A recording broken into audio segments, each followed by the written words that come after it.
ഇറാനെതിരായ യുദ്ധത്തിൽ അമേരിക്കൻ സൈന്യത്തിന് സഹായം നൽകാനെത്തിയ US യുദ്ധക്കപ്പലായ USS എബ്രഹാം ലിങ്കണിലെ അവസ്ഥ ദയനീയമാണിപ്പോൾ. മാസങ്ങളായി നാട്ടിൽ പോകാൻ കഴിയാത്ത അവസ്ഥയാണ് സൈനികർക്ക്. പസഫിക്കിൽ വിന്യസിച്ചിരിക്കുന്ന ഈ കപ്പൽ ഇറാനെതിരായ യുദ്ധം തുടങ്ങിയതോടെ പശ്ചിമേഷ്യയിലേക്ക് അയക്കുകയായിരുന്നു. കുടുംബത്തെ കാണാൻ പറ്റുന്നില്ലെന്ന് മാത്രമല്ല, കര തൊടാൻ പറ്റുന്നില്ലെന്നതും സൈനികരുടെ വിഷമത്തിന് കാരണമാണ്. 2 തവണ കരയിൽ ഇറങ്ങിയെങ്കിലും കർശന നിയന്ത്രണം ഏർപ്പെടുത്തി.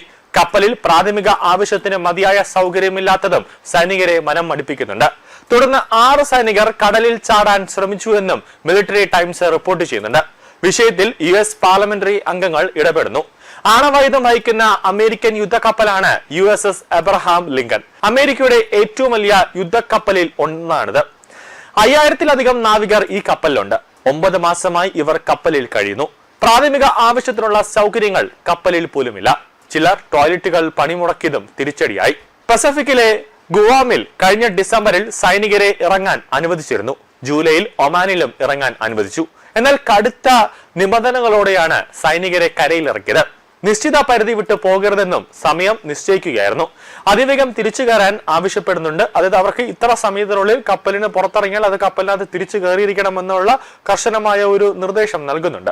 കപ്പലിൽ മതിയായ വെള്ളമില്ല, ഭക്ഷണമില്ല, ടോയ്ലറ്റ് ഇല്ല. ഇതെല്ലാം സൈനികരുടെ മാനസിക നിലയെ തന്നെ ബാധിച്ചിട്ടുണ്ട്. നാളെ ഞാൻ എഴുന്നേൽക്കില്ല എന്നാണ് തോന്നുന്നത് എന്നാണ് ഒരു സൈനികൻ ഭാര്യയ്ക്ക് അയച്ച സന്ദേശത്തിൽ വ്യക്തമാവുന്നത്.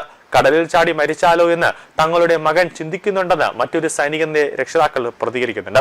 ഒരു സൈനികർ കടലിൽ ചാടാൻ ശ്രമിക്കുന്നത് താൻ തടഞ്ഞുവെന്ന് മറ്റൊരു സൈനികർ ഭാര്യയോട് പറഞ്ഞുവെന്നും മിലിറ്ററി ടൈംസ് റിപ്പോർട്ട് ചെയ്യുന്നു. കഴിഞ്ഞ ഏപ്രിലിൽ സമാനമായ വിവരങ്ങൾ പുറത്തു വന്നപ്പോൾ US പ്രതിരോധ സെക്രട്ടറി പീറ്റ് ഹെഗ്സെത്ത് നിഷേധിക്കുകയാണ് ചെയ്തത്.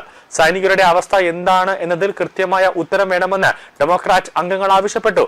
ഹെഗ്സെത്തിനും നേവി സെക്രട്ടറി ഹങ്കോവിക്കും സെനറ്റർ റിച്ചാർഡ് ബ്ലൂമെന്തർ കത്തയച്ചു. കപ്പൽ എന്ന് തിരിച്ചു വിളിക്കുമെന്നും അദ്ദേഹം ചോദിക്കുന്നുണ്ട്. അതായത് നിങ്ങൾ ഏത് സമയത്ത് എത്രാം തീയതി കപ്പൽ തിരിച്ച് അമേരിക്കയിലേക്ക് കൊണ്ടുവരാനുള്ള നീക്കങ്ങൾ നടത്തുമെന്ന് ചോദിക്കുന്നുണ്ട്. പക്ഷേ ഹെഗ്സെത്ത് ഒരു അക്ഷരവും മിണ്ടുന്നില്ല. കൂടാതെ ഹോർമുസ് കടലിടുക്കിന്റെ പൂർണ്ണ നിയന്ത്രണം അമേരിക്കയ്ക്കാണെന്ന് US പ്രസിഡന്റ് ട്രംപിന്റെ അവകാശവാദം ഇറാൻ തള്ളിയിരിക്കുകയാണ്. തങ്ങളുടെ ആവശ്യങ്ങൾ അംഗീകരിക്കുന്നത് വരെ തന്ത്രപ്രധാനമായ ഈ ജലപാത അടഞ്ഞുകിടക്കുമെന്ന് ഇറാൻ വ്യക്തമാക്കി. ലോകത്തെ പെട്രോളിയം വ്യാപാരത്തിന്റെ 20% നടക്കുന്ന പ്രധാന സമുദ്രപാതയായ ഹോർമുസ് കടലിടുക്കുമായി ബന്ധപ്പെട്ടാണ് ഇരു രാജ്യങ്ങളും തമ്മിലുള്ള ഏറ്റുമുട്ടൽ തുടരുന്നത്.